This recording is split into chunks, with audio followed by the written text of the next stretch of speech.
चा साल बीजेपी बरी मथानि बखाक्तै आगरतला कृष्णनगर बीजेपी हास्ते तांगनग कक्तुमा थुमनाय रगनि कक्थुम पान्दा संजाजाखा थाइथायो रमफ्रेजाकमानि पाटिमु साटक पिटक खलाइजाकमानि पाटिमुं पाटिवै तंमानतै केबेंनाय थुंगोरों बदल लाहारो अंखरै हास्ते हापंनो कक सिलचाय तुमफ्लामा फुनुगै तंमानि मारि नुकजागै तंमानतै बीजेपी बरै मथानि जीएस पापिया दत्त एमएलए कल्याणी रय कक्तुमा थुमनाय रगनि कक्थुम पान्दाव आचुखा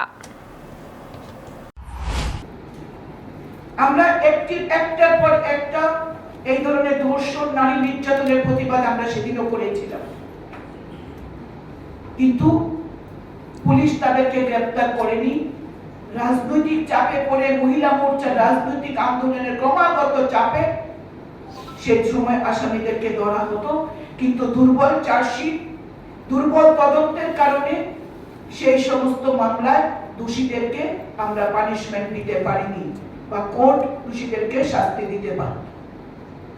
কিন্তু আজকের দিনে যেখানে রাজ্যের মাননীয় মুখ্যমন্ত্রী বলছেন জিরো টলারেন্স এই ধরনের মহিলা জনিত অপরাধের ক্ষেত্রে, সেখানে পুলিশ আজকে তৎপর হয়ে আসামিকে 24 ঘন্টার মধ্যে গ্রেফতার করছে।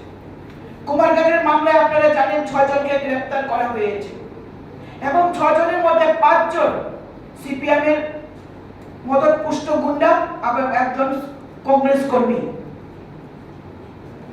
দূর দূরান্ত আমাদের মাননীয় মন্ত্রী ভগবান দাসের ছেলের সেই ঘটনায় জড়িয়ে থাকার কোনো অভিযোগ না মহিলা করেছেন, না ভিকটিম মেয়েটি করেছেন, না তার পরিবার থেকে করা হয়েছে।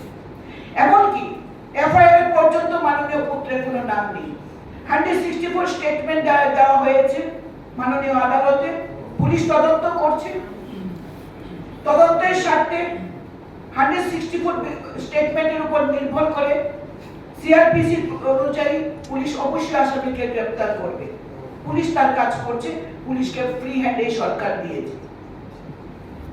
যেখানে কোন রকম না ভিকটিমের 164 স্টেটমেন্টে কি বলা হয়েছে আমরা জানি না, 161 স্টেটমেন্টে যেখানে নাম নেই